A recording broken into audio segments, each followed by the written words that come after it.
it's the same thing we've always kind of come back to in our show, like the idea of how all roads seem to lead back to Gladio, and it's almost like Gladio's this multifaceted op with so many different layers. There's like drug trafficking, sex trafficking, network, like blackmail, like all different, there's satanic elements, and this is kind of one of the best examples of this.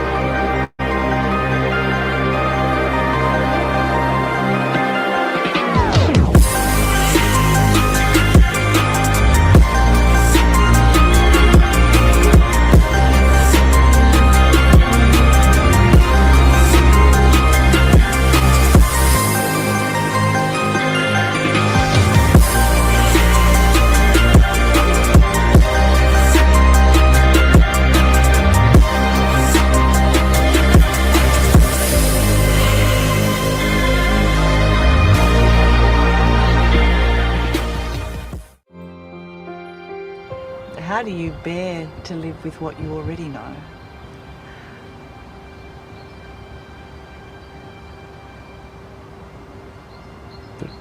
I can't say. You can't say?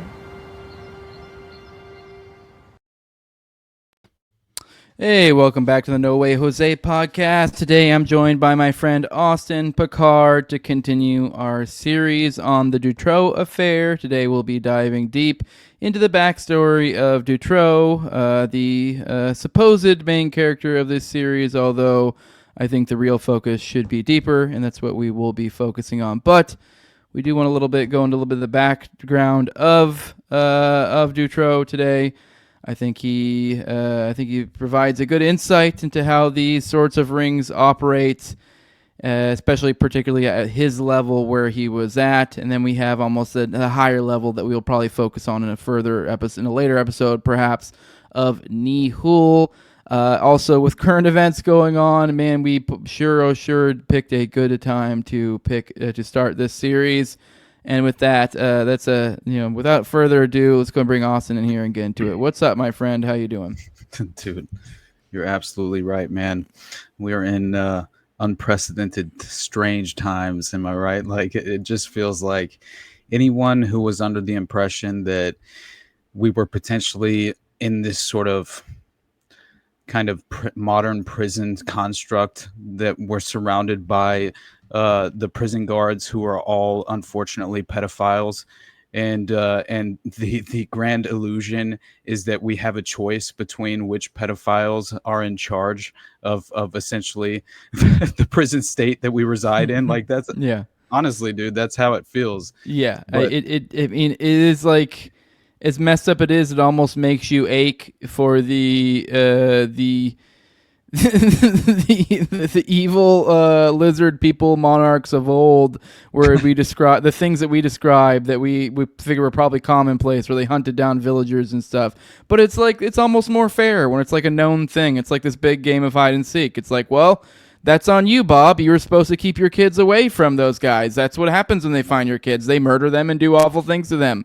Mm-hmm. Whereas we have this blurred thing. At least it was like a known thing. Like, yes, those people, those things over there, those are evil. They will eat your children. Stay away from them.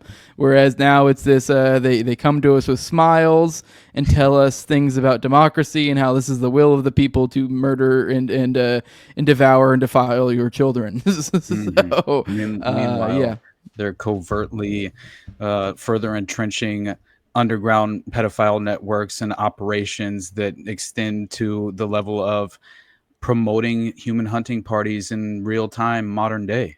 I mean, that in itself kind of, just the fact that no one is up in arms. This isn't some kind of like just generally understood right phenomena that's taking place. Like, why wouldn't this be one of the most prioritized and spotlighted extraordinary crimes being perpetrated on the general public? But it's because it's been so well covered up, and I think that's what the Dutroux Affair really presents to us, is a perfect window into how that is facilitated.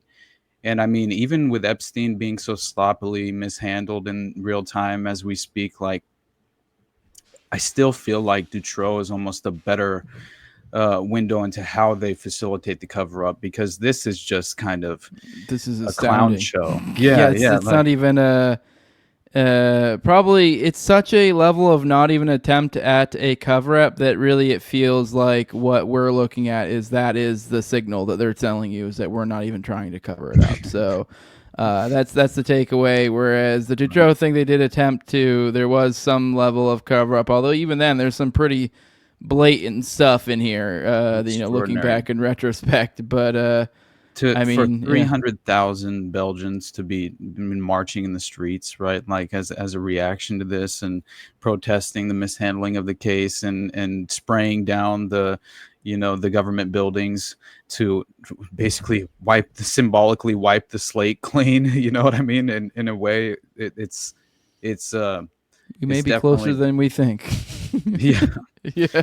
Man, it's just, to me, I think it's a little bit unfortunate, because I see people continuing to kind of but what mainly matters the most is that clearly what Dutroux provides is just another example of how individuals who are abused at a young age, I think, kind of fall perfectly into the traps and are fast tracked on these paths of kind of just the sinister enterprise, finding their way into it. It just seems like it's almost inevitable, and ultimately, the in this sort of framework of how the network is so very well established and implemented, and kind of, yeah, just it's again astounding to me that more people aren't aware of how this sort of criminal enterprise and the playbook they utilize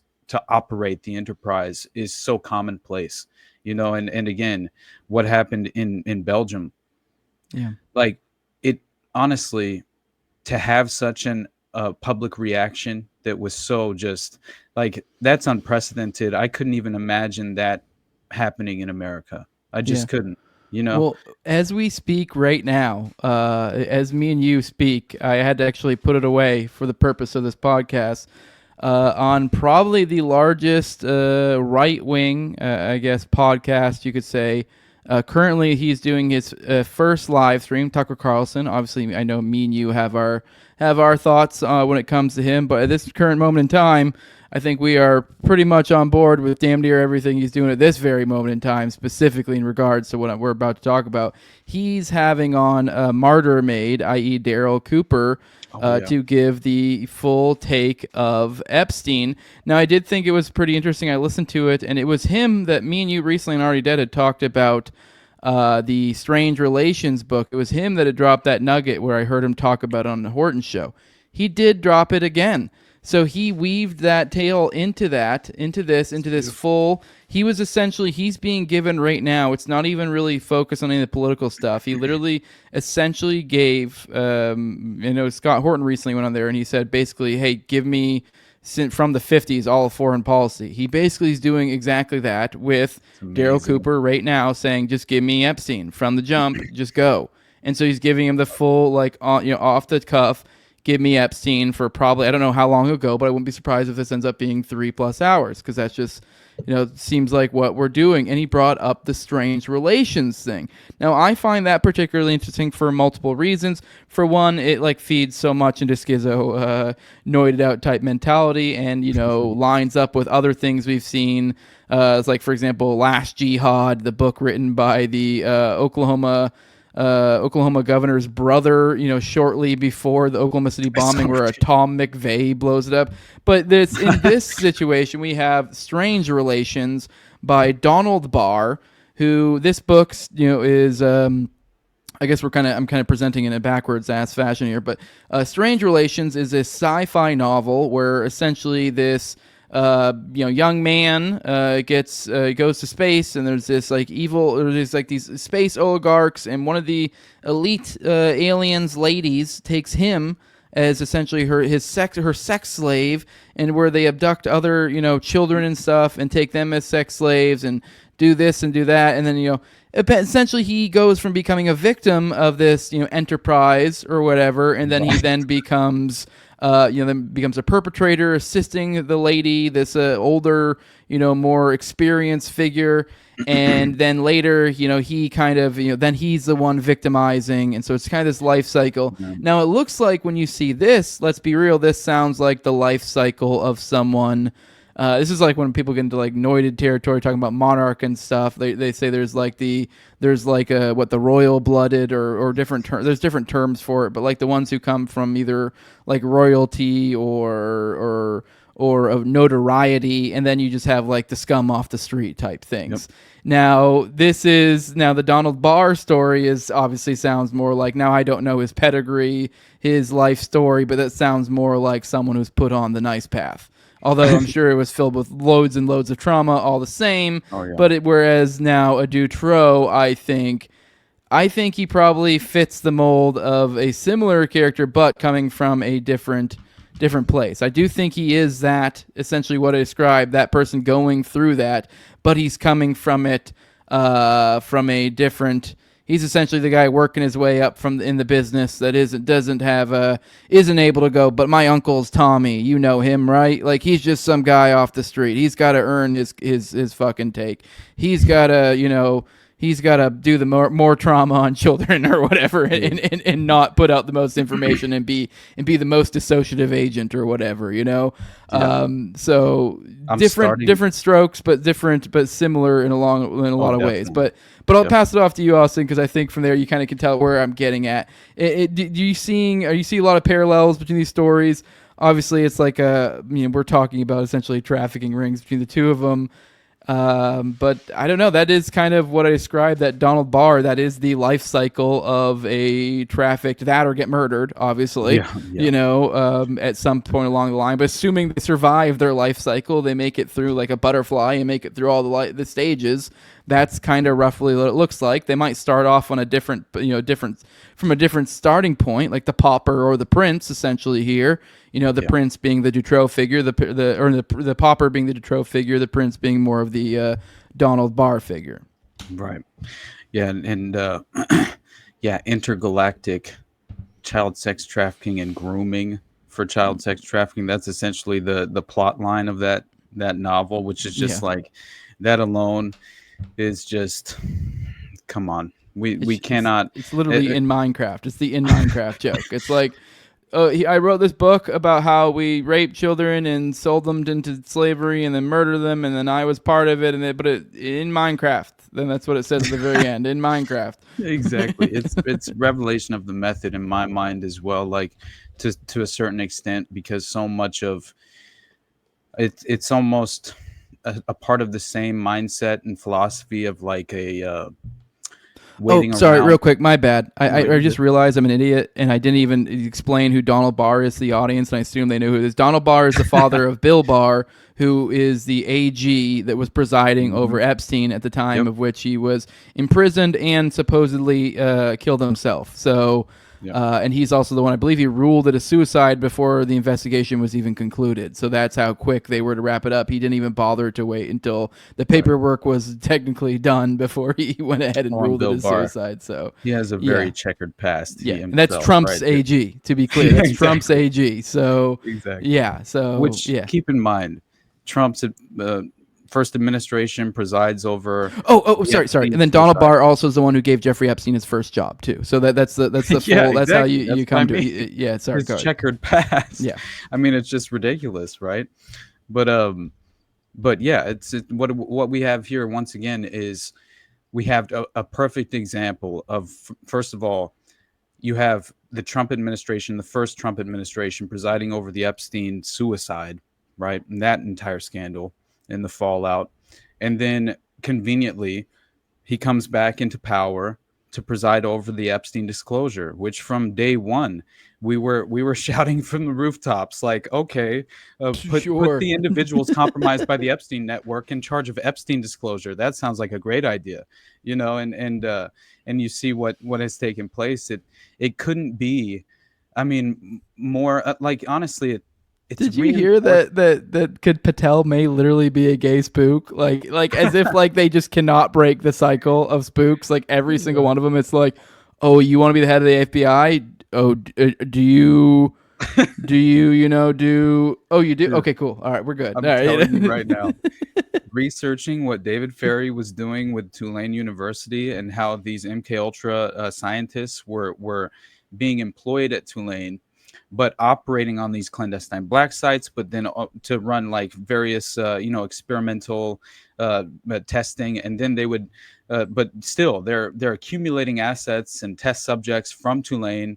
Utilizing their contacts there as well, and what did they, as a huge part of this MK Ultra kind of just playbook of the time.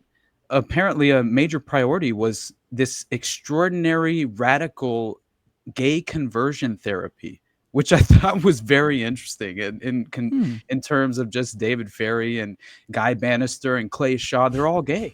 Oh, Every he's gonna single make you one of them. gay. And Lee Harvey Oswald, all the members of the CAP are like, essentially they are all engaging with this homosexual underground community that seem to be practicing the occult as well, and hypnotism, which is very Hmm. strange.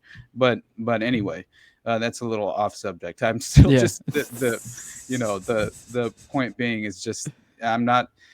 When are we going to wake up to the reality, right? That unfortunately it is a choose your own pedophile simulation at this Speaking of point. which, did you see the video today of Barack Obama saying that Yes, every child should have a gay man as a friend? Essentially, you're like, what yes, the dude. hell, dude?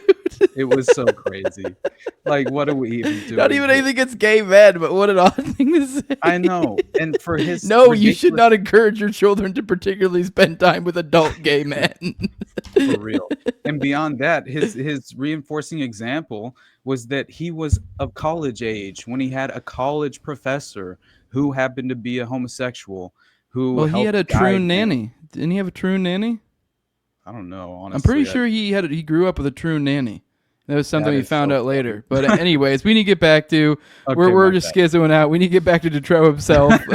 How the My fuck bad. is he a perfect little example of a rape victim Right. life cycle? Yeah, exactly. A Manchurian rape victim life cycle. I guess that would be the way to put it. For sure. Yeah. Yeah. And I think it's very interesting too, because for a moment I thought that maybe Dutroux, because if you remember, and I promise I won't get too out in front of what the topic at hand, but if you remember, essentially it was framed as if when the individual girls who were rescued from his torture dungeon at one point in time, they effectively were attempting to like hold on to Dutroux as if he were their protector, Yep. right? And that Trauma bond.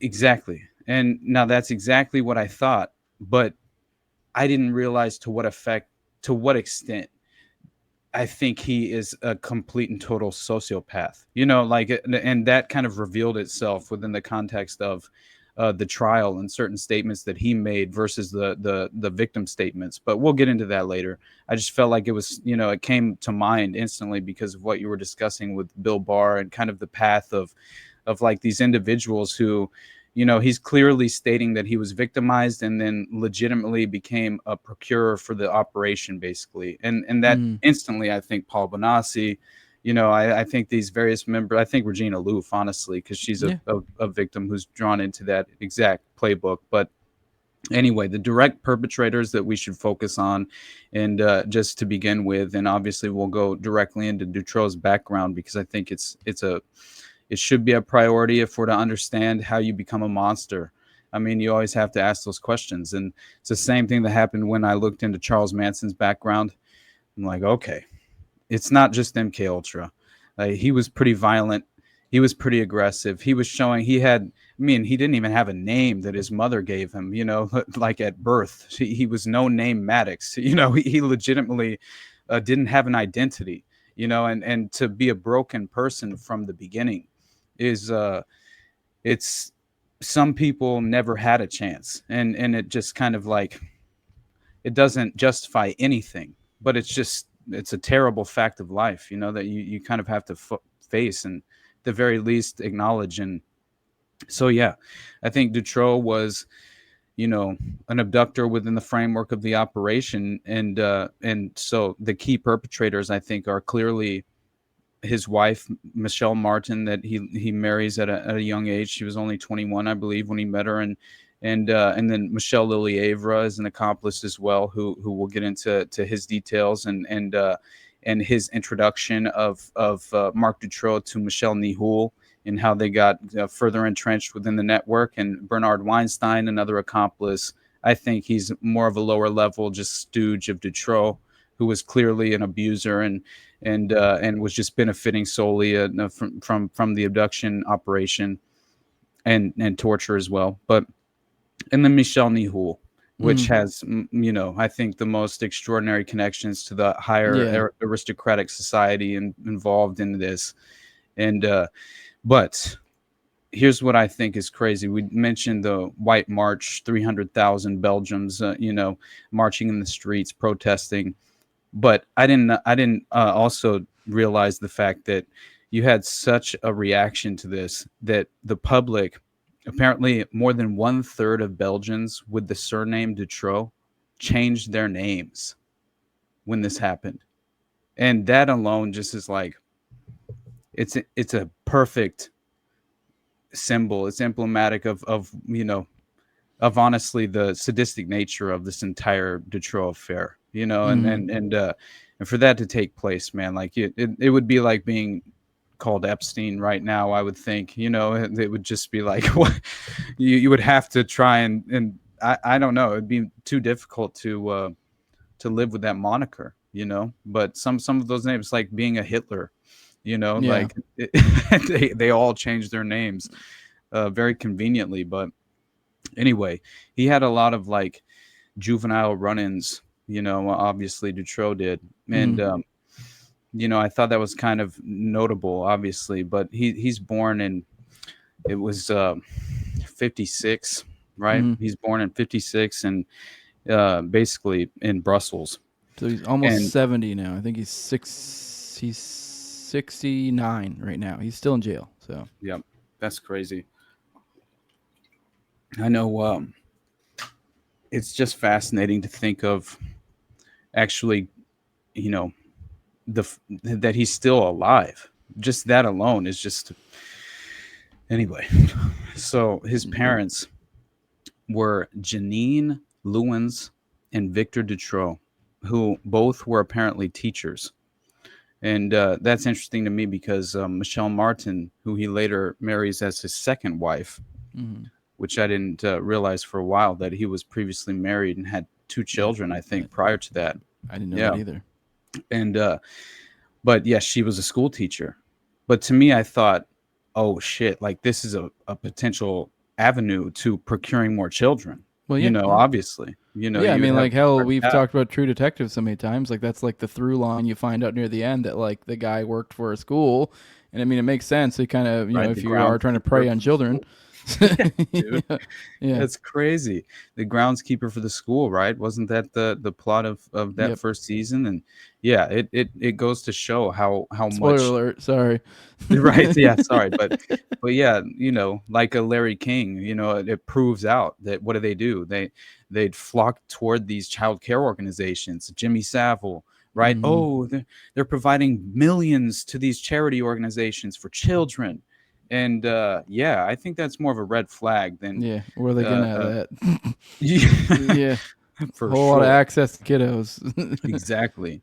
And yeah, what was it, Mother Teresa as well, that we just recently discussed on Already Dead, which is just fascinating to me. But anyway, so Dutroux, he's basically, after he's born, Janine, his mom, puts him on a plane and to Burundi, all right, in Central Africa, and they're heading there apparently to be with his what she claims is his biological father, Victor Dutroux, but he himself had instant doubts apparently that who he himself, Victor Victor or Dutroux, Marc? the father. Okay. Yeah. Right. So according to Victor, he later suspects Dutroux was his illegitimate son. And I found that to be kind of an interesting point because, it seems like a very the relationship of the parents was in turmoil for the latter. I would say the vast majority of his childhood before they separated, right? And Is there but anything on the claim that he wasn't his? Because there's teachers, so I'm just trying to think like what. I mean, maybe right. there's nothing. I just don't know. Is there anything more there I before we can't. move I on? haven't. I haven't found any like elaboration as to what he was claiming. Only the fact that he claimed that he viewed Mark as his illegitimate son, Hmm. and abused him as well, based off of that, which I found very interesting. Hmm. And yeah, and they And the so context was probably some like after the fact, after Dutroux was found out and people questioning him type thing. right. Hmm. That's I mean that's kind of how it seems because I'm not sure.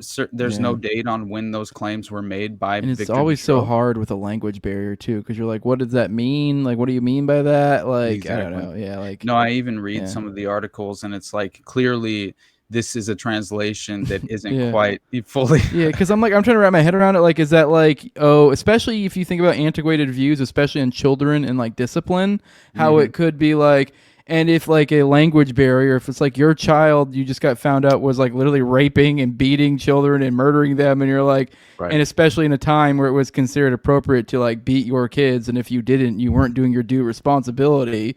Which he probably did beat Mark. Let's be real. I mean, that's how. Ironically, I think that's part of how you end up to be fucked up like that. I actually think you shouldn't hit your kids. But anyway, but yeah, I could see someone saying, "Oh, like he's illegitimate," and they're like, "Oh, there was something wrong with him or something, some sort of Right. weird translation," and like, No. "Oh, and that's why I beat the shit out of him. I didn't, kind of in like I didn't slack. It wasn't me type thing, like." Right. I could definitely see that. So I'm like, I don't know A what the hun- context is there.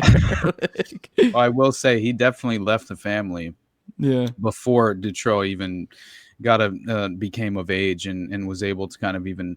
I mean, he did leave the house very early, because it was extremely strict under Victor's, kind of how Victor ran the household. It was explained this way. Do you know That roughly when he disappeared out of Mark's life? I mean, Yeah, I believe it was. Let's see, let me find it because I think it was in 70. and you said he was born in Yeah, at the age of around 14 to 57. 15, Huh. I think is when that happened. It's probably completely insignificant, but I don't know. I was just thinking, for some reason, I asked you that question because I was thinking about, God, who is it? Sandy Hook. I can't think of his Oh, name. right, Adam Lanza. Yeah, because Yeah, that's the same thing his dad did. They yeah. kind of His basically dad's jetted like, out yeah, that around that same motherfucker's time. crazy. He wouldn't Yeah. even talk to me. I know, it's crazy. That's what I I was can't. thinking of. I was thinking of Lanza as you were saying that. Like, sounds like Mhm. Lanza. So, That is hilarious. yeah. Yeah, it says that basically, according to the statements that were made by his father, basically all that he said, he was very short in any statement that he gave, right? And all that he said was that he viewed Dutroux as his illegitimate son, Hmm. and that and yeah, and that apparently this being extremely strict and neglectful, inconsiderate, and abusive that Dutroux had claimed he was pushing back on that. So that looks like potentially it was a statement made later on, and this was not some early in life statement made by Victor the father, Yeah. before any of the actual crimes were committed. So it does seem like it's sort of saving face and Yeah. attempting to correct the record at a certain level for your own image, But I would either think. way, so far as building a profile, I do think it's interesting. Someone leaving a young man, a father figure Oh yeah, at the the coming of age time of life. So I think that's definitely. I pointed out Lanza. I mean, not that I'm saying there's anything. I'm not pointing out any anointed significant. I just think it's I know broken people and there's no father. I don't know. Obviously, we're a little bit anointed here, and there's definitely connections. But I mean, hell, Right. even just from an exploitation point of view, I know that might be why he ended up where he ends up. So, or maybe it was more sinister and it was even earlier than that. We don't know. I think that's what we're kind of trying to figure out here. Exactly. And Yeah. yeah, because I'm just trying to because I'm telling you, we're going to discover something more throughout this series where Mhm. where I guarantee you I'll find something where, well, we'll be able to at recombing least old stuff, reprocessing it. This happens, yeah. yeah, and we'll be able to, I think, pierce through that veil and find the additional layer that proves a little bit more of the details involved in Dutroux's I almost said Trudeau, in Dutroux's childhood, because I do think that there has to be more to this story.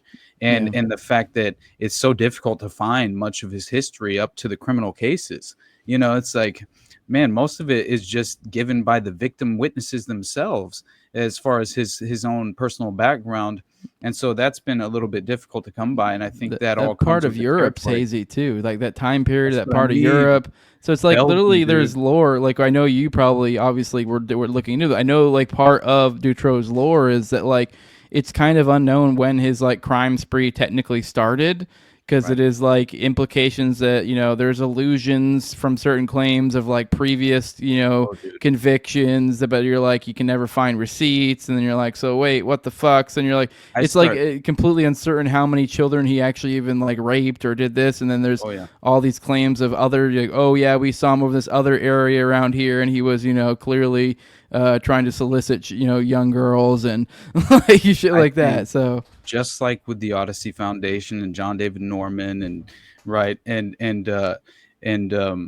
Dean Corll in the Houston operation, Wayne Williams in Atlanta, John Stanford for the Spartacus network, all right, that connects directly to the Elm House guest affair of 1982. Same fucking time frame. All right. Now, this is very important, I think, because I believe now that this was a criminal enterprise, an underground operation of pedophilia that had members within. I'm talking, there are numbers floating around that there were members of this pedophile enterprise in the UK alone, 25,000 members. Okay. And this isn't just the Hermes publication, this is Padika, right? The pedophile magazine, and promoting. I'm pretty sure Simon Dovey links in the Dutroux Affair in his as well too. I forget how he does, because he kind of takes a through line. I think he takes like through Norman, Spartacus, dude. Yeah, it's through Spartacus too, and through the Elm Guest House. He definitely takes that very similar route, and he's been obviously an extraordinary resource in terms of providing paths to the eye of the chicken hawk, right? He even says himself he's not trying to give you like hard. It's more just if anything, it's more of a tool for researchers to be able to conceptualize the networks at play, essentially. So exactly, and I'm beginning to think, especially considering who the international lines that were being crossed by Dutroux himself within his driver network, right? This driving service that was being provided. Yes. Oh, a cult of people that maybe found children and procured them. Stop it, dude. That's what I'm saying, man. I think the finders, it means something more than meets the eye. Obviously, it's like take it. What are they finding? Exactly, man. Take it for what it means, and for them to be. Anyway, we'll get into all of that, but I think that that this specifically is strange, because he's 9 years old. He's already getting into trouble with juvenile issues. He has a juvenile record at the age of 9 years old. He's already apparently figuring out ways to make money in a way that's viewed criminal at the time. And there's no real receipts or track record as to which crimes he was actually committing as a child, because the juvenile records have essentially been expunged. And he had very much, it seems like he had a lot of help in his criminal record. Real quick, for just to conceptualize this, people, you got to think we're talking about the early 60s in Eastern Europe. Yeah. So that's what we're talking about. That is notorious for having insanely low child porn and child abuse laws to borderline being non-existent. Yep. I mean, hell, it's like a well-known. I mean, hell, you see some, God, there were famous like artists at the time that would kind of allude to how like they would go to that area and have boys and stuff, and like no, it was kind of like the old timey way. It was like, oh, boys. It's kind of implied. Oh, what do you mean by that? But like, I don't know. I think that is certain areas of the world, especially where more economically destroyed areas, that I think certain people prey on it. Yeah, it was a delicacy, man. You Yeah. know, it's like it's disgusting. Mm. The state of Carthage. I mean, they were legitimately Well, practicing that's child the theory with sacrifice. Atlanta too, is because it's an area that it's like kind of economically destroyed. So you have lots of Exactly. children kind of falling through the cracks, looking to make some money to be able to eat, to be able to support their siblings, whatever. Yep. And this was Atlanta in what, like the 80s, I think. So like peak like crack epidemic. 1979 to So 81, yeah, so right? there you go. So it was like that time where it was just Same time like frame of yeah. all of this in the Elm Guest House affair of 82. Yeah, And and these are the type of places, like inner city places, that you'll drive through at 2 in the morning and see like a 3-year-old just wandering around by itself. Like this is a sort of like it's not these are fucking degenerate oh, that's shitholes crazy. of like filth, and it's not even to like say like I guess of the people living there. I'm just saying like this is like the lowest of lows kind of I area of will even humanity. And say that's the same thing with Eastern Europe. So I don't know exactly. I guess I don't know enough about geography and where Dutroux lived. Who knows? Maybe that was like a nice higher it's the upper. Belgian Congo, man. I It was mean, well, that's exactly where um uh is that what they called it? Where he was at? oh yeah, yeah. Okay. It was the Belgian Congo at the time when he was born and raised there. And but Luc Jouret, Mm. he was born and raised there from the Order of the Solar Temple. The individual who became a Belgian paratrooper and was obviously deeply connected in with Van den Benitz as well, and a lot of the Gladio operations happening at the Hmm. time in Belgium. So to me, it's like I feel like this was a geographical hub of these Yeah. clandestine operations at the Well, I was time. just also trying to Gladio was describe happening. like I would assume the area too, so far as like the populace there, Oh yeah, and like the the essentially class. implying the sort of area where child prostitution can flourish, essentially, Exactly. I and know kind what of you're pointing saying. like Atlanta in the 80s. We're talking about in the 60s, Eastern Europe. Right. So I don't know. I would assume that. I mean, I don't know. Once again, I don't know the exact area we're talking about here. I know it's in Belgium, but I don't know. Who knows? This was a district that was really, really nice. I don't know, but I mean, you're saying Right. he's No, finding it money. wasn't. Yeah. He had to ride he had to walk an hour and then ride a train to his school in Charleroi. So Okay. he was definitely not in any way some sort of like higher upper echelon in terms of socioeconomic standard. No, in no way. I think he was Okay. one of 5 children, I believe. And Okay. so Child prostitution's a likely culprit here. Yeah. absolutely. And Yep. yeah, and as soon as his father left as well, he took over being like a tyrant within the household, according to the other children. His brother, oh man, it gets crazy. I didn't realize this all happened while Dutroux was on trial, but his brother fucking happened to commit suicide and die very suspiciously right around that time. And it's very strange. Yeah, it's very Huh. strange. I know, man. It gets interesting. There's more details of that too. I think it's kind of something worth uh, Yeah.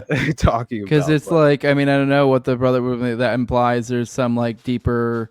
I know. Obviously, there's a million things the brother could know. I guess I don't even know to even speculate. It's wild, but like, it implies like a longer connection to me. That's kind of where oh my head yeah, goes. Like, the definitely, root man. goes further, so it's like you kind of got to cut that off. You don't want some source saying, "Oh yeah, back when he was 12, I saw him hanging out with Nihul or whatever." You're gonna be like, "What the Exactly. fuck? What was going on here?" For sure, dude. That's when you end up with like the strange relations with Donald Barr type stuff, where you're like, Hmm. "What the fuck? What is I going know. on here?" I know. Yeah. And So these reports coming out about him at 9 years old, it's between 65 and 70 that this is all taking place. And then by 70, he's 14 to 15, right? At mhm. that point. And there's a journalist by the name of I think even in Program to Kill, McGowan mentions Douglas DeConnick because he later on comes up in the form of the Country Walk scandal and how there was a strange connection to the Dutroux case in a early 2000s investigation in, I believe, Florida. It was around Tallahassee where the Finders case took place, and it wasn't. It was allegedly, unaffiliated, right? An unrelated case, but it doesn't seem like that is at all uh, um, at least proving out to be the reality, because apparently there's direct connections to the Dutroux Affair, and it looks like, this is far more. This is international in scope, clearly, and we'll get there. But I'm just saying that obviously we have far more connections to. We're talking German pedophile criminal investigations that are taking place in Czechoslovakia, like all around the same time. And Dutroux's name's coming up. Michelle Nihul's coming up. These names are coming up all over the place, man. And it seems like this was just again, this was the reason why they had to cover this up, because they couldn't allow this direct window into how the enterprise functions, which is much like what we're dealing with right now. You want to know something I found out today, which is something you might have even known. This is the idea of how these things all swirl around. I forget specifically, but I guess at one of the points in time, one of his, I forget where, this was when he was private or when he was with Bear Stearns, but one of the times when Epstein was a money manager, there was a period of time in which Khashoggi, Adnan Khashoggi, was his only client. Yeah, dude. That's so crazy. So it's just like, and then we have this how his neighbor of for a very long time was Howard Lutnick, who's like also fucking Trump's money manager, and you're just like, it's it's this idea of like once you start putting together certain things, you're like, holy shit, it is like they kind of have to. Once certain things come out, you're like, oh, bing, ding, ding, ding, ding, ding, ding, yeah. A million dominoes start falling. And it's like they gotta fucking at some point just slap those dominoes and get them to stop. Like cut it out. Exactly, man. Yep. And it was in the 80s when Epstein was had the Austrian passport that had the false name, and a photo was provided, but the passport showed he had a place of residence in Saudi Arabia at that time, and that was during the period where Epstein's client was Adnan Khashoggi. I just thought it was so funny because it's clearly what was happening at the time. That they were so Adnan Khashoggi, he legitimately had his commissions with Lockheed, right? He was getting basically as much to 15% commissions, right, with Lockheed and Martin at a certain point. And Khashoggi was the principal foreign agent of the U.S. and helped establish the supranational intelligence partnership known as the Safari Club. So let's look a little deeper into the Safari Club. He was the middleman in transferring American weapons from Israel to Iran, which we already knew he was a weapons dealer, smuggling arms in Iran-Contra, but still, all of this happening in the 1980s. And Khashoggi's arms deals, the financial flows, they all went through the Bank of Credit and Commerce International, BCCI, baby. Let's just connect that directly to Danny Caslero's Octopus and Paul Wilcher's report, where these individual investigators wind up dead, committing suicide in the worst case of suicide you've ever seen, which is just fucking ridiculous. It's clearly, we know what it was, and so it's just.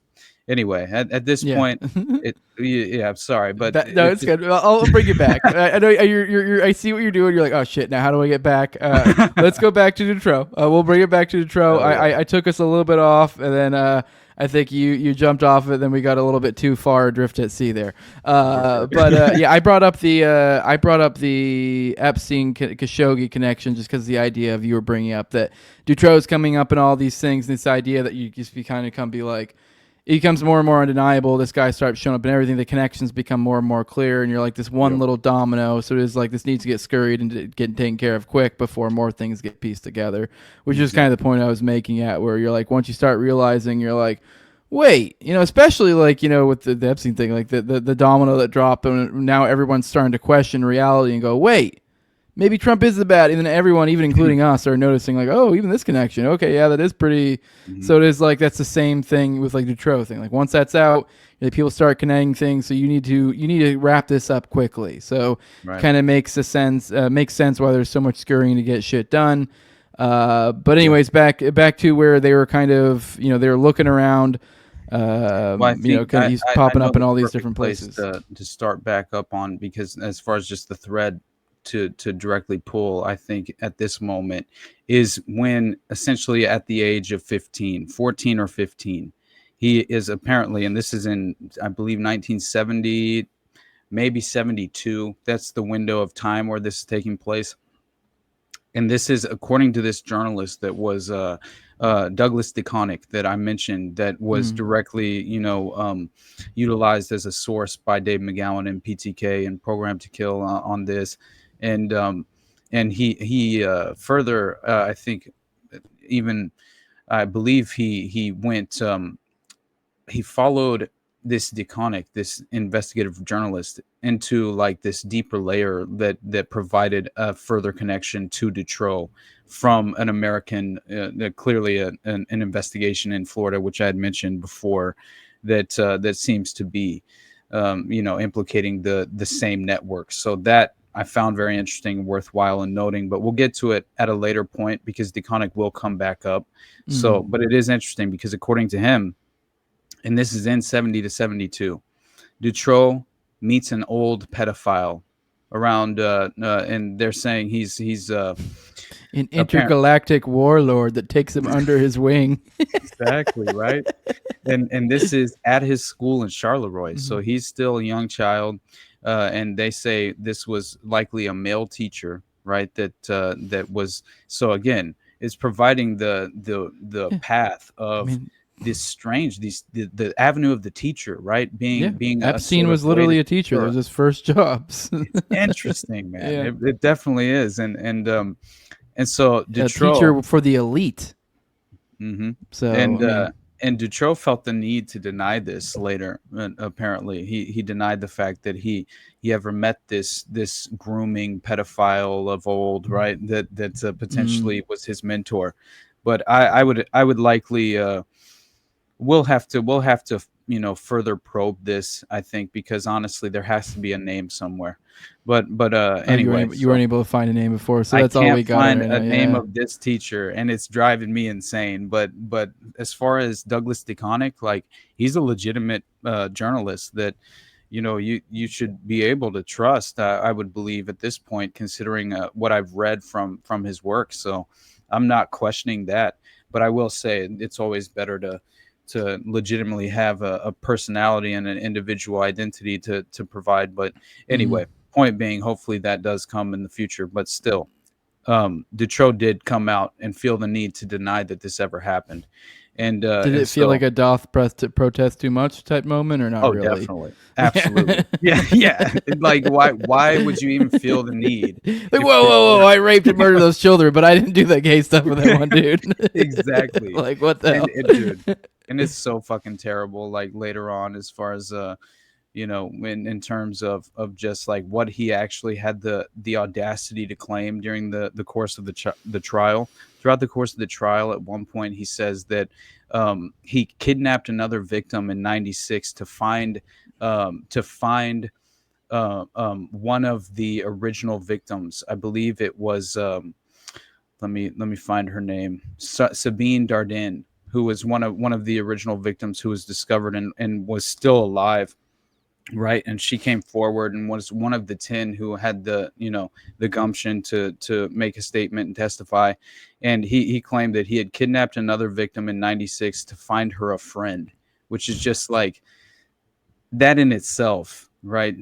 She herself comes out and asks, is it not possible to silence this man? Right. Like, she was so upset that this was how he was portraying the abuse that she endured, was that legitimately he was like protecting them from the wider network of that would be a sinister snuff enterprise. Essentially, they would be murdered within the framework of that network. They would be tortured, sadistically, sexually abused to the point of death. And that was essentially what he claimed to them he was protecting them from. And which is, if you take that into the context of what we said, if we think that, kind of maybe there was some sort of child prostitution or something, it's like, right.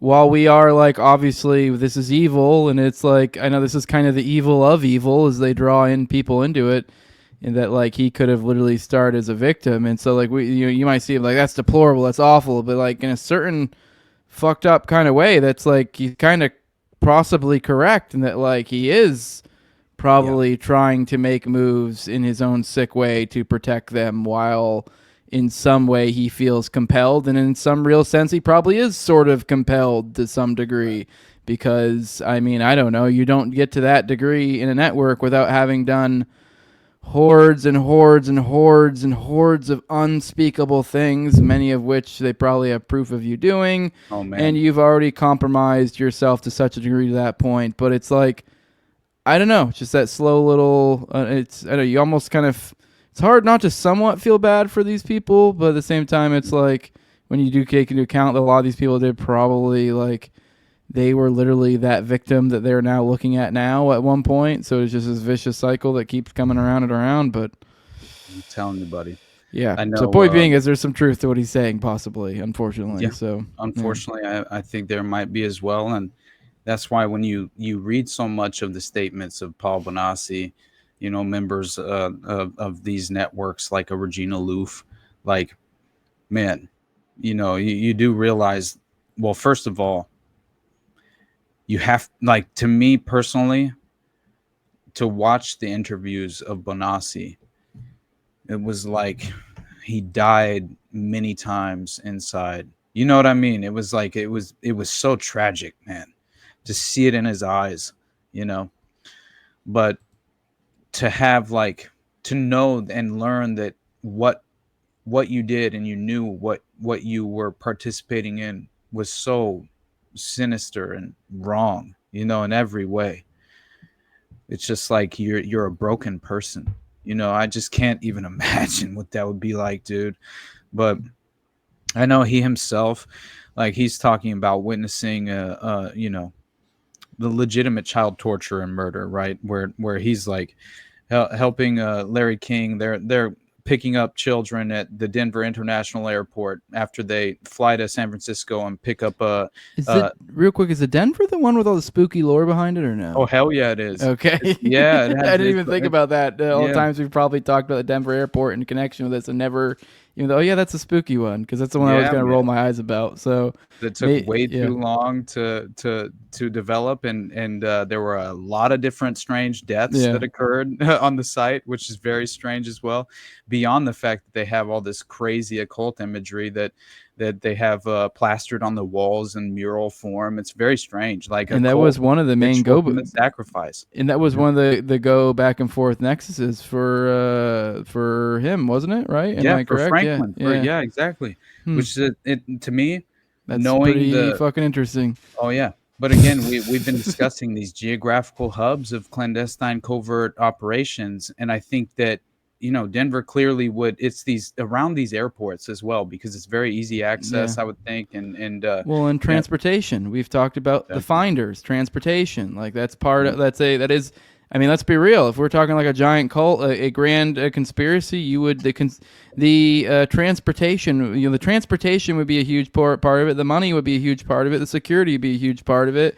So these would all be like almost, you know, huge components all to and of themselves. So why do you think Dutroux wasn't only abducting children and, you know, trafficking them for sexual purposes and snuff films? He was forging documents, and he was, you know, deliberately distributing, you know, pharmaceuticals, right, in the form of like legitimate pills, right? So he had contacts, and we know that later on because of what happened to him, where he's getting government funds during the time where he's legitimately, you know, pursuing and operating the enterprise. Mm-hmm. Hey man, that's no way that's right. Let alone he was getting like bank off of welfare. He's basically living off of welfare on the books, essentially. And it was like, I forget the specifics. He was getting good money on welfare.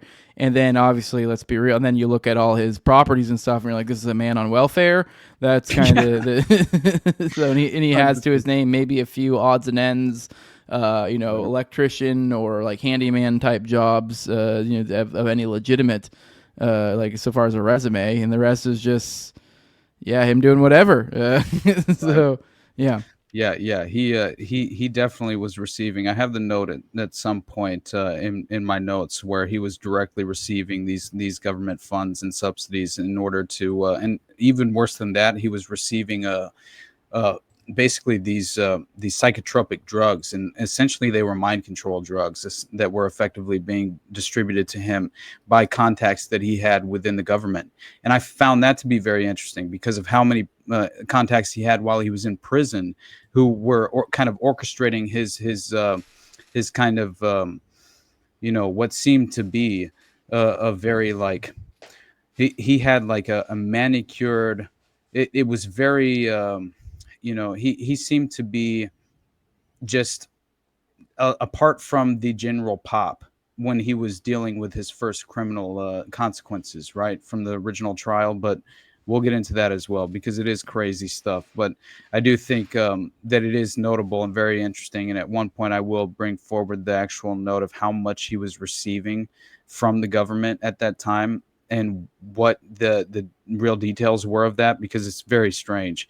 And it clearly implicates the fact that he was already very much a part of this well-established network. And so I think that's the main reason why.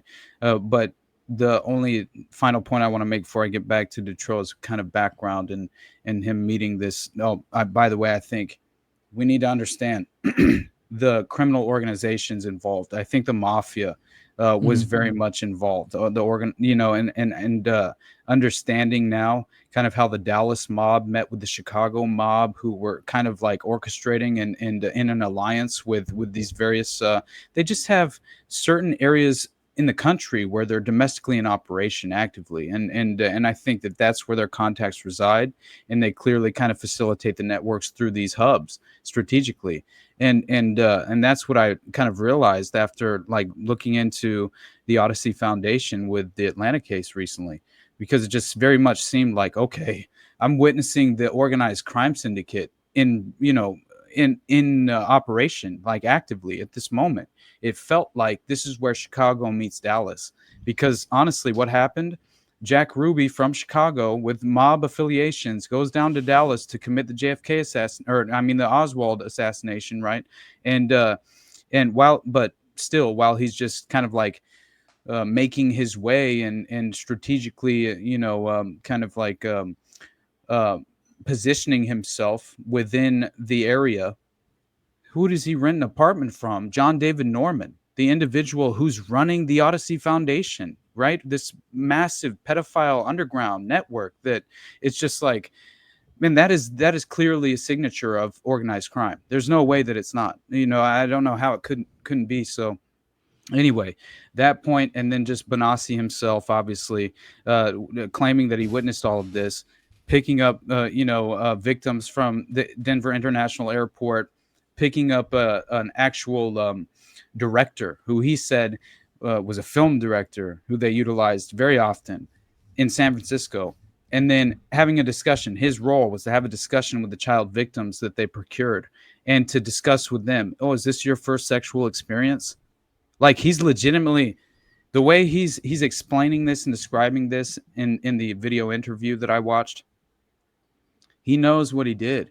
And it's just like, he felt like he had no choice, right? Because he didn't want to become one of the children who were, obviously murdered in the snuff enterprise that they were running at the time. And he was definitely utilized to commit a lot of the torture within the framework of some of this and the video evidence and things of that nature. And to that, it's like, to know that this child's not going to make it back, and your role is to basically just kind of talk them through it and get them to comply. That's what Paul Benassi described.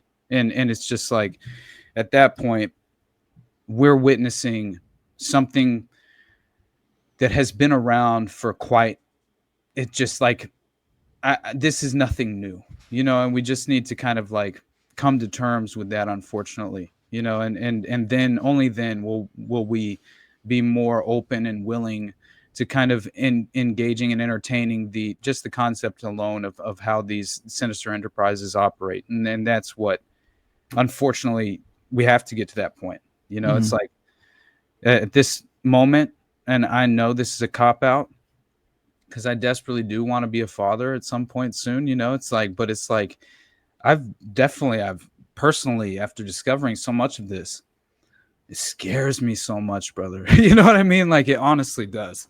But it's like, I just I feel like it's my duty to know what I need to protect them from. You know, it's like at the very least. So anyway, It ain't hard though, to be honest. yeah, I It's know, pretty right? easy to keep your kids from getting I fucking think raped by the this is elite. It's just actually pretty low bar. personally, I think it's just something I built up in my mind just because of, Yeah. Yeah. overexposure as well.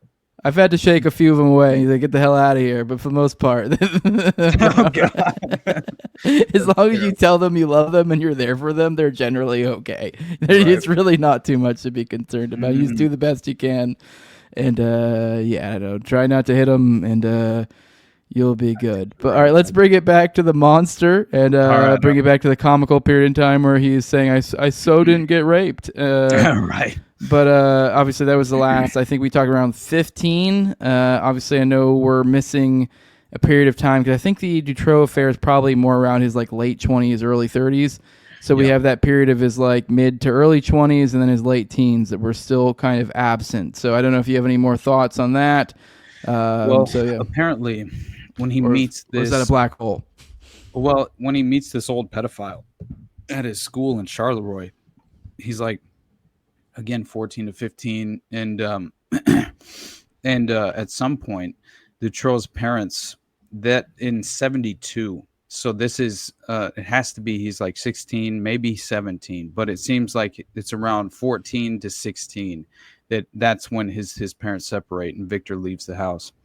And Dutroux, he continues to attend school at the time, but yeah, apparently he ends up having a lot of different problems throughout his schooling process, and so he basically just ends up at 18 with an electrician diploma, right? And so he's just going to do some sort of trade school type scenario, and he received a job that he was basically working at the time in construction, which reminded me a little bit of kind of John Wayne Gacy and Phil Paskey, obviously, very much, especially considering his future in like obviously during his first conviction and while he was in prison for those 3 years, he apparently did a lot of different research, scientific research, but more than that, about biological medications. He's talking about, this is where he starts to deliberately craft like more of his arsenal and tools for the psychological warfare aspect of things and the mind control kind of playbook that he's going to use. But another thing, he started studying how he was at a very deep level. He's studying how he's going to create these underground prison bunkers, essentially, with these sort of like airflow pipelines up to the top, to where but to where it would be sort of like isolated, to where not even in a raid scenario where police dogs were present would they be able to actually sniff out the technical evidence that was on the premises. That in itself I found was very interesting, because clearly at an early age he's already at a certain level, he's at least kind of like not a novice in terms of construction, right? And I think that when he does construct those bunkers, those underground prison bunkers later on, they're very sophisticated, and they do have an airflow passage that was like strategically designed and constructed for that purpose. And it's another reason why I think now, obviously, I do believe that the children were heard whenever the raid took place, which we'll get to those details. Yeah. But at the same time, like it's at the very least plausible that you could say, is that coming from outside? But still, how could you say that knowing the circumstances and what this individual perpetrator has obviously been convicted of in the past, but that clearly, I just think it's important to understand that he becomes an electrician. And he's clearly working as in construction at an early age. And so that alone kind of like leads him. He's making a little bit of money, but, not enough for him to be, purchasing these properties, right? Which he begins to purchase. But so by 20 years old, I believe he's 19. and he marries his first wife, who is an orphan. All right. Okay. And she's 18. Okay. And she's named Francoise Dubois. And All how old right. is he at this point? He is 19 to 20. Okay. All right. So Yeah. So it's like about the same age, Yeah. basically. But so he has 2 children with this woman. And apparently he was entirely neglectful, just as his father Victor was. He abused them to a certain extent with no real details provided except for the fact that he was an abusive father figure. That's all that I can find. And and that he neglected them, and essentially he becomes a scrap dealer after he quits his electrician job. And this is around like, it's between like 1977 to 1979, basically, right within that time frame. And so this is around the time. Now, I found this to be one of the most fascinating aspects of this, because to me, I felt like this might be the potential avenue toward organized crime that he found himself, where at the very least he found himself being groomed and protected to a certain extent. And that's why I think so much of his juvenile records, I can't find them, and I understand that when you're juvenile, like, clearly it's a lot easier to actually expunge your records, but at the same I time, assumed a lot of this because this kind of ties into the question of all the different claims of theoretical crimes he committed this time or that. I just kind of assumed that time, that era, and that and those countries. I mean, they were in the aftermath of a lot of like the World War II USSR type, falling apart type stuff. So a lot of the Eastern Europeans. So I just assumed their records keeping, he was probably fucking dog shit, is what I assumed at that point. So, dude, it's like the UFC when you're like when the Brazilians are introduced, and you're like, dude, there's no way that you're actually that age. You're at least 10 years older, bro. Like, they are not keeping good records in Brazil.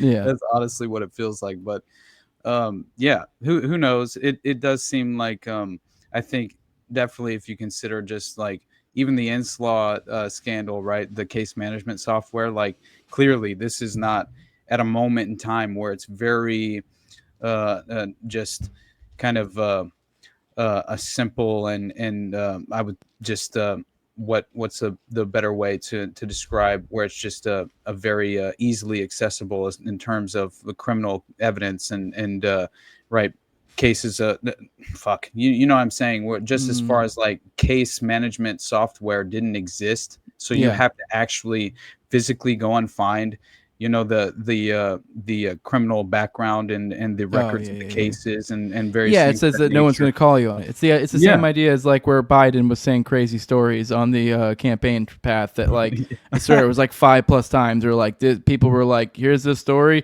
and here's how we can prove it completely did not happen. Right, corn pop, dude. And it is because that, and I think this is an intel thing. What we're seeing a lot of times with this sort of shit is there's a lot of times where it's just like they just fucking lied. Like, they just said some crazy shit. Like like we were talking about before the show that I was talking about this thread that I found that Trump recently made some claim about his uncle teaching Ted Kaczynski, which I don't know if this is true or not. I haven't looked, but supposedly the claim is that that's complete bullshit. And there's also, I guess, then that ties into that I thought it was interesting that Epstein had made that same claim. Well, not the same claim. He's made the claim that he went to school with Ted Kaczynski. And then apparently that also was one of those things that, you can find out is bullshit.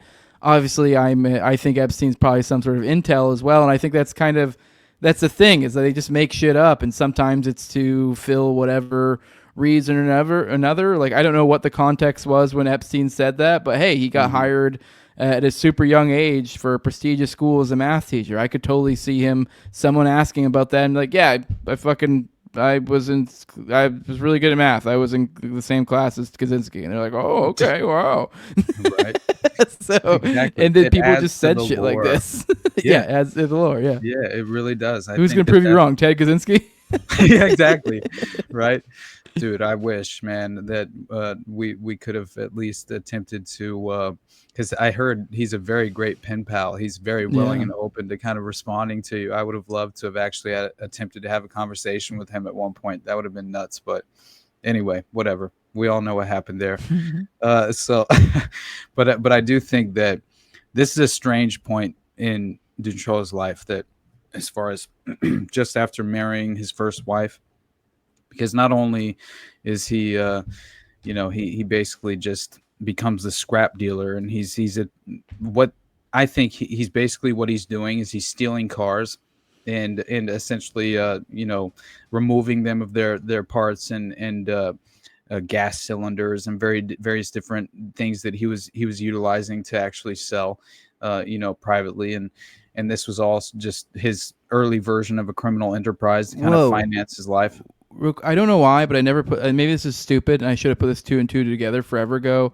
Me and you, we've talked about the Dutroux case a bunch, so obviously I know we're on part two if this is you just joining. But a big part of his obviously Dutroux's lore is the gang. I forget, it was the Courcelles gang or whatever, and a big part was a scam where it seems like some sort of theft of car stuff or this or that. Oh yeah, dude. And now in retrospect, I always kind of was like, I thought that I just associated that with like low class criminal type behavior shit. But like now I'm thinking it from a perspective of like, and I always thought it was kind of odd how like this fits into a larger network because it seems clunky and like seems like a stupid idea.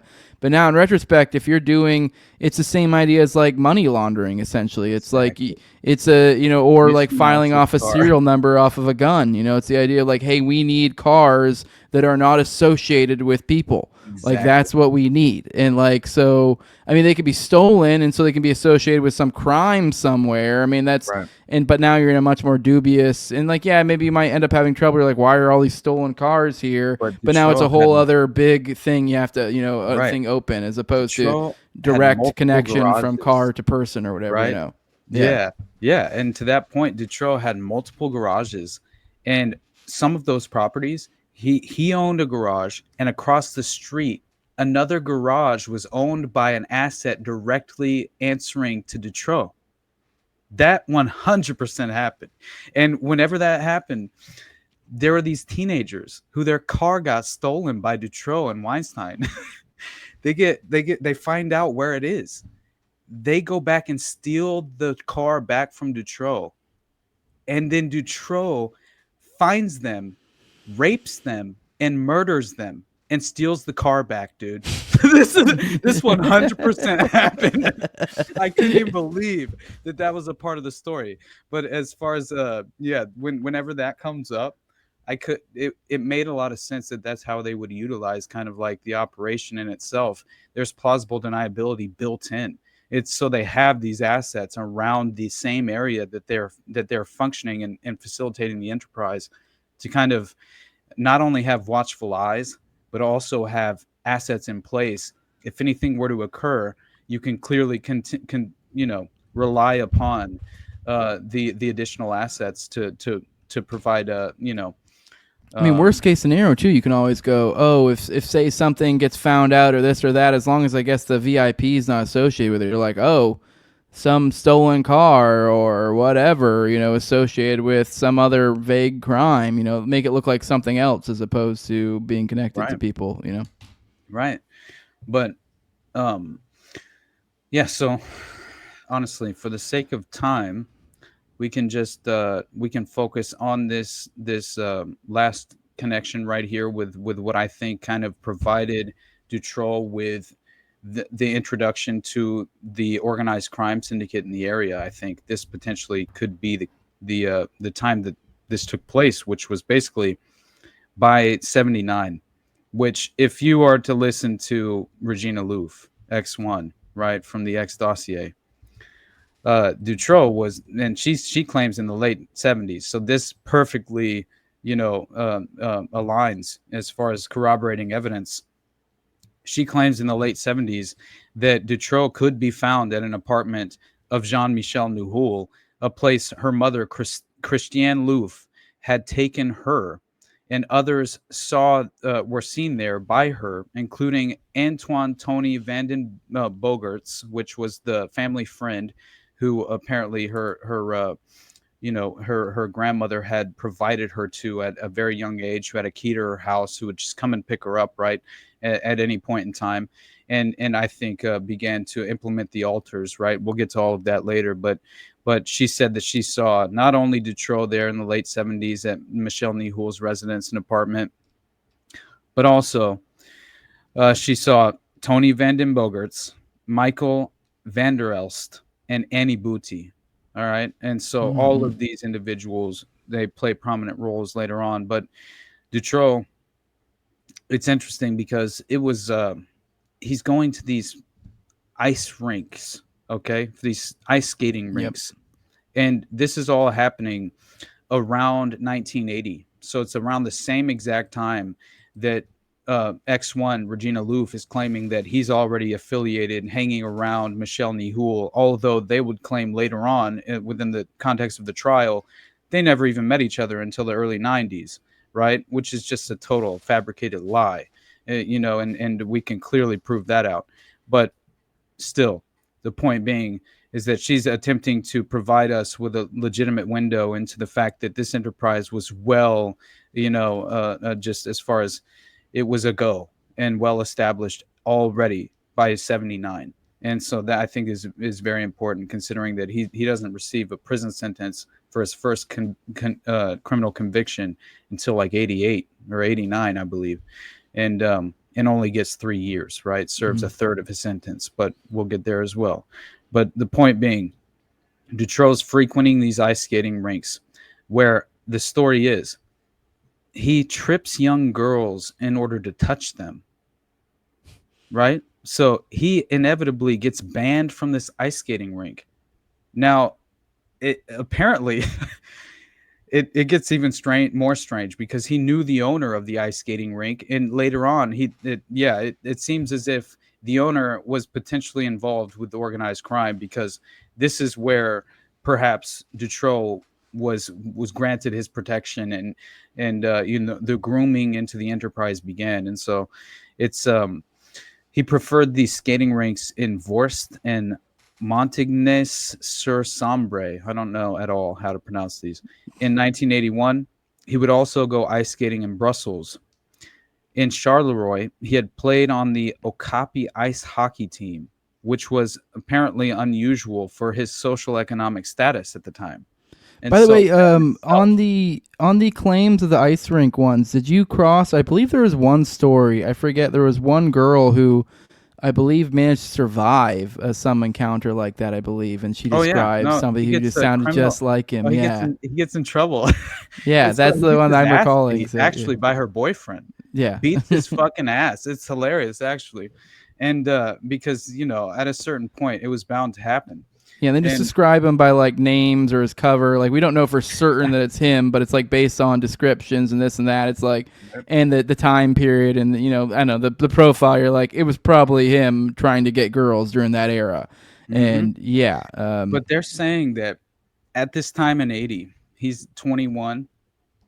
He's traveling on a regular basis all over the place. Namur, Valenciennes, Tournai, Bruges. I can't pronounce any of these, but they're all these different areas in right. And to me, the fact that he's frequenting all of these various ice skating rinks in these locations. Which why are you going to these ice skating rinks?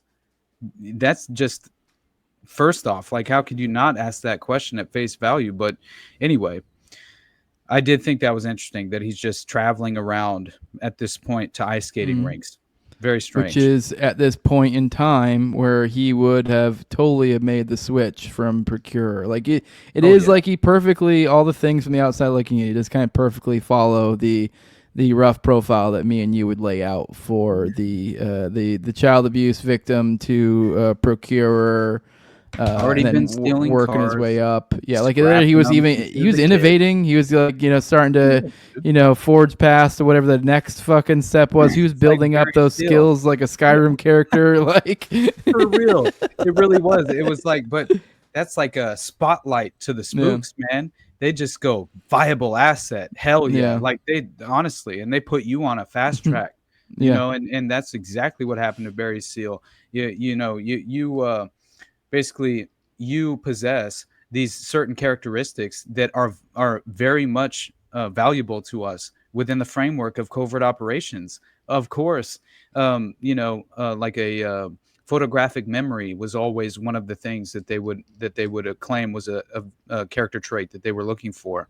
And so that's why it was like what's it called, the program in public schools, the gifted program or whatever, where it's essentially just another way for the elites to prioritize certain children that possess various characteristics they're looking for.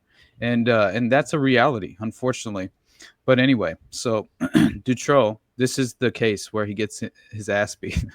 It was October of 1980, and Dutroux skating in the afternoon at this rink in Charleroi. And this man named Armand Debain arrived to ice skate with his girlfriend, who's 19. Armand's 21. Now, she's already been a victim to Dutroux, who they all were calling, quote, the young man with the mustache. They knew this fucking guy because he's just sexually assaulting everyone at the ice rinks, which to me is just, I don't know, like what a strange background for this character. But Devine and his girlfriend, they go on to skate, and Dutroux repeatedly trips her, and Devine made it clear that he knew that it was on purpose and that it needed to stop. And after a fourth collision with Dutroux, Devine confronted him finally, and this results in an actual physical altercation, and they apparently apparently go to blows, and the Charleroi police get involved, and they call out apparently Devine himself. By the way, Dutroux he successfully sues Devine for assault. Right, that's how this plays out, which is ridiculous. Although Dutroux wins the case, although he's banned from the rink as a result of this happening. And so, I just think that alone, combined with since the early 80s, while this is all taking place, Dutroux apparently was present at parties with Michelle Nihoul already, where he's largely on the side of providing the drugs, apparently at the time, where he's providing cocaine. Occasionally he's bringing the girls, allegedly. And they claim he was the protector of the girls. So he would watch over the girls and kind of like, take in the abuse from the side.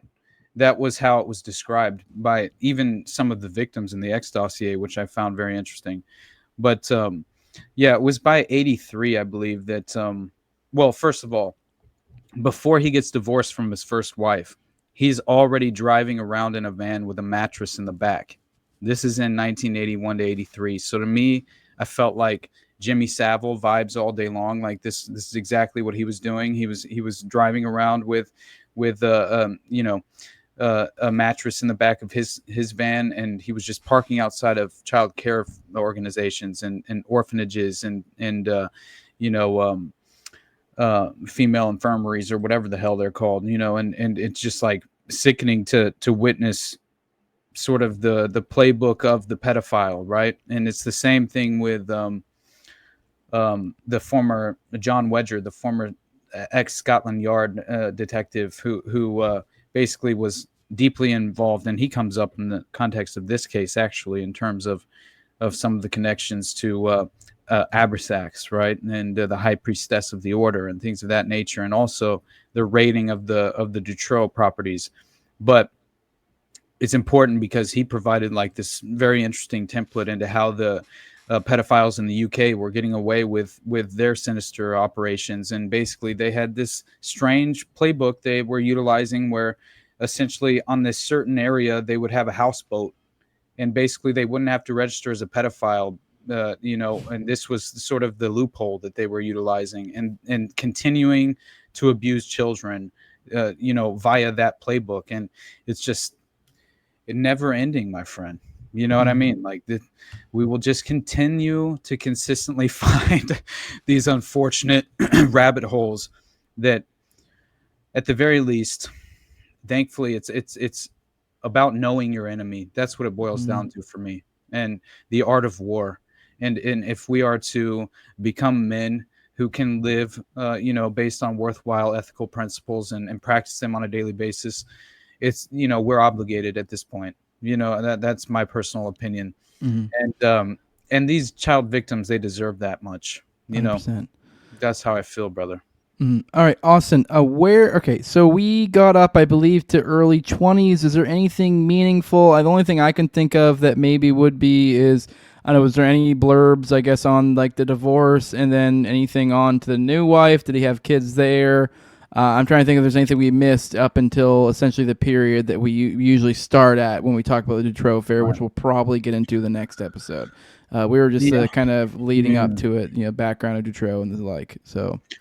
Honestly, we could just put a pin in it right now with the ice rink sort of scandal that he endured there with where it clearly, to me, now the only other additional note I would say that's worthwhile is just the fact that while he's frequenting these ice skating rinks where he's often tripping these young girls, right, to touch them, he preferred certain ice skating rinks that he would attend, right? And in 81, he would go ice skating in Brussels, where he often would apparently attend these rinks. And yeah, it gets a little bit strange because apparently he knew the actual owner of some of these ice skating rinks, which again provides this sort of a window into a potential enterprise, because it seems like he was protected from actually being banned from that ice skating rink. And so that alone is something I think is worthwhile. But really, we're at a point where, we can essentially just kind of push forward, finish off a couple of notes remaining with Dutroux before the first criminal conviction takes place. I think that'll probably be the next starting point, if you're okay with that. That works perfectly. If not, well, honestly, there's while he's driving this van around with the mattress that in the back that I mentioned, by the way, I guess I should finish that point. He would frequently go to Brussels, where he was attending these ice skating rinks. So again, it's like what is happening, right? Where he's driving around with this mattress in the back, and he has a companion with him who was apparently a supervisor of the national ice rink in Vorst, despite Dutroux having been banned from the rink in Charleroi. So he's to me, again, I feel like this is a window into how pedophiles utilize operations, private sector, plausible deniability cutouts to surround themselves with potential avenues to abducting more children. And at the very least, being able to sadistically abuse them whenever they see fit, and be within arm's reach at any moment, at any given moment.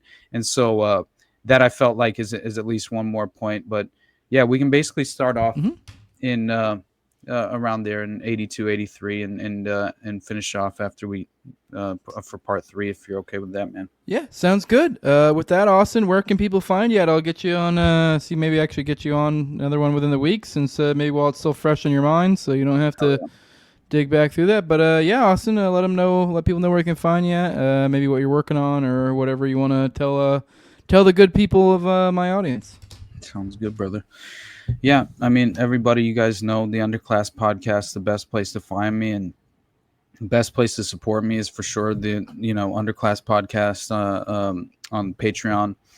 And yeah, beyond that, man, I'm trying to consider, because I'm like basically balancing a few different ideas in my mind's eye of what I want to fully submerge myself in as far as my next upcoming project. But within this upcoming week, I'm making my decision, and I'm basically going to fall down that rabbit hole. So we'll find our way. But I'm attempting, as much as I very much would like to just continue on this path and pry back the mask that's sort of like disguising this overarching network. I just think it all connects at this point, man. It's like, I don't know. Like, you need a palate cleanser. Really, you need to go back to basics, read I know. something. I don't know. So I keep saying Iran-Contra. I feel like Iran-Contra would be fun. I don't feel like you've ever done that. It would be. And although I feel like you'd end up coming to a child trafficking ring anyway. I just did, damn it. So I just brought it to Already Dead. We talked about how Iran-Contra. perfectly embodies child sex trafficking, which is Yeah. apparently being conducted at Cabazon Indian Reservation. But That's what anyway, it comes down to. They just want your kids, folks. All right, Austin. You said I think you got all your plugs out, right? yeah, that's You good should start enough, farming buddy. out the people. You should start making polls, and then disregard them completely. It's just how you get ideas from them for what to do. But make them think they have some sort of input.